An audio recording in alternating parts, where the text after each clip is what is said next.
Vou propor aqui a seguinte reflexão aos senhores. Imagine você que Georges St-Pierre tivesse 38 anos, ainda lutasse e fosse competitivo com a elite da categoria até 77 quilos. De repente não dá mais para ser campeão, provavelmente perderia para os 3 ou 4 melhores, caras bem mais jovens, mas ainda é competitivo. Inclusive, o atual campeão teve mais dificuldade contra ele do que contra os últimos desafiantes.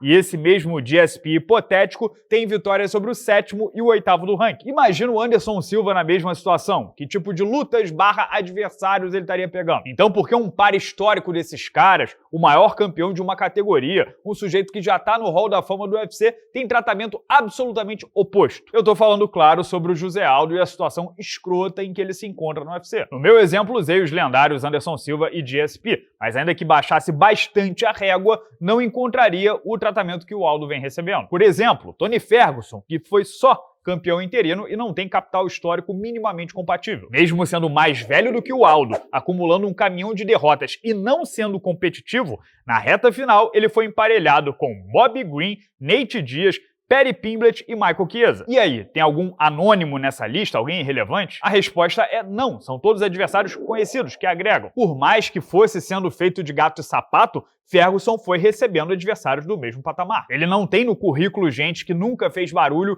e dificilmente vai chegar em lugar algum. O Anderson Silva, com várias derrotas seguidas, coisa que o Aldo não tem, ainda teve a chance de se reerguer contra 2 tops em ascensão, Jared Cannonier e Uriah Hall. Se tivesse vencido qualquer um deles, estava de volta à corrida, se bobear até com title shot. Por que então o José Aldo tá nessa sequência tenebrosa, inédita para uma lenda, alguém do calibre dele, com Jonathan Martinez, Mário Bautista e Aiemann Zahabi? 3 lutadores que até o público mais hardcore só passou a notar por causa do Aldo. É caridade? Todos eles são altíssimo risco, 0 recompensa. No caso do Zahabi, adversário do UFC 315 desse sábado, Aldo ainda tá indo na casa dele, lutar com torcida 100% contra. E se você olhar agora pro ranking do peso galo e pro ranking do peso pena, a situação fica ainda mais desesperadora, porque não faltam opções. Com 61 quilos, Aldo podia ter enfrentado agora o Davidson Figueiredo, que pelo menos é ex-campeão. Ou até o Cory Sandhagen, número 4 do ranking. Song Yadong, chinês anônimo, pelo menos é o 5º do mundo. Ou a opção ideal, Henry Cejudo, ex-duplo campeão, 9º do ranking. Os caras já se provocaram várias vezes. No peso pena, categoria de origem do cara, dá pra fazer hoje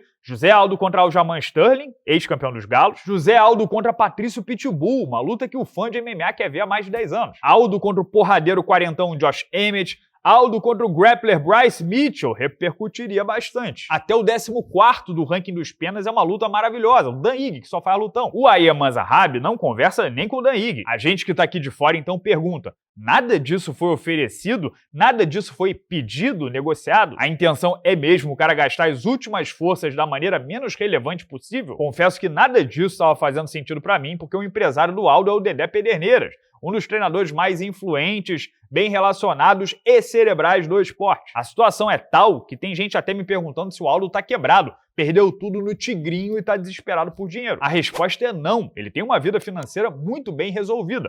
Poupou, investiu, não tem qualquer problema no setor. Até casa na Flórida mantém. Todos nós aqui entendemos o modus operandi do UFC, de servir o veterano para os mais jovens numa bandeja. Apresentar quem tá chegando através de quem tá saindo. Ainda assim, a situação do Aldo não tem paralelo, porque ele não tá pegando jovens interessantes, potenciais candidatos ao título. É só malandro chato, amarrão, que trava ele contra a grade. No caso do Zahabi, nem novinho ele é, o cara tem 37 anos. Em entrevista ao canal AG Fight, Dedé tratou de esclarecer a situação. Disse que Aldo já teve luta verbalmente acordada com Dominick Cruz, mas o americano se lesionou, que já pediu Henry Cejudo uma dezena de vezes, mas que por um motivo ou outro nunca materializou, que o UFC propôs o Sandhagen para março, mas que Aldo não teria como bater o peso a tempo, estava de férias no final do ano e ficou 14 quilos acima, e como a proposta é terminar a carreira no peso galo, pelo visto não consideraram a categoria de origem. Entre parênteses, tem gente que com a idade ganha peso e tem gente que com a idade encolhe. Talvez Aldo não tenha mais tamanho para lidar com os novos galalaus do peso pena. Aí no ano em que completa 39 anos, esperar 6 meses pelo alinhamento perfeito das estrelas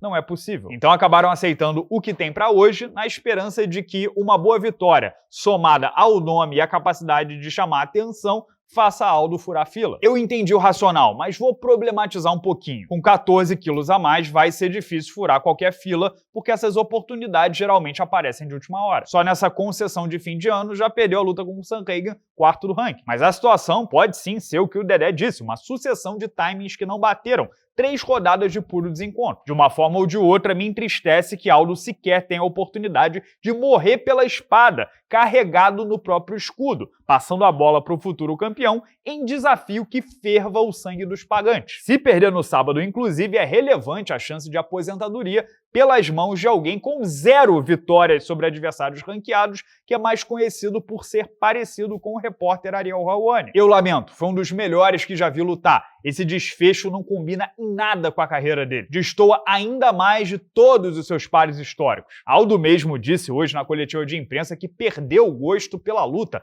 parou de acompanhar depois daquela decisão dividida contra o Bautista. Só nos resta torcer para que uma boa atuação no sábado não confirme esse final de carreira absolutamente melancólico. Mas claro, esse é apenas o meu ponto de vista, os meus 2 centavos. Você faria o quê? Esperava as estrelas se alinharem, né? Ao invés de fazer essas 3 lutas, fazer só uma contra um grande nome para se despedir, algo que engajasse os fãs ou não? Tá certo, tem que se manter ativo até esperar a oportunidade, vai vencendo que daqui a pouco aparece algo. Comenta livremente aqui embaixo no vídeo, deixa o like por favor, ou clica no botão hypar que ajuda muito a gente com o algoritmo aqui do YouTube, e não perde a resenha de ontem em que eu falei sobre Alex Poatan. Ele tá treinando ou não tá treinando? Tá afim ou não tá mais afim?